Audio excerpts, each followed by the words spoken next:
ಸಂಧ್ಯಾವತಾರಂ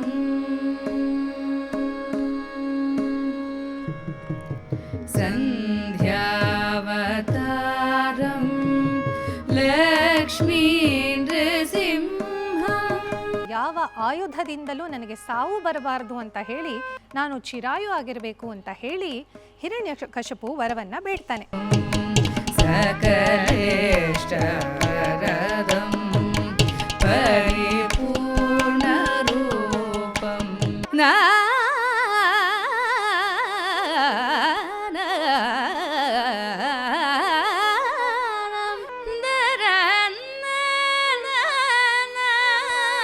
ಈ ವರವನ್ನ ಬೇಡಿದಂತಹ ಹಿರಣ್ಯಕಶಿಪುವಿನ ಸಂಹಾರಕ್ಕಾಗಿ ಮಹಾವಿಷ್ಣುವು ನರಸಿಂಹಾವತಾರವನ್ನ ತಾಳ್ತಾನೆ. ಶರಣ್ಯಂ ಶ್ರೇಯೇ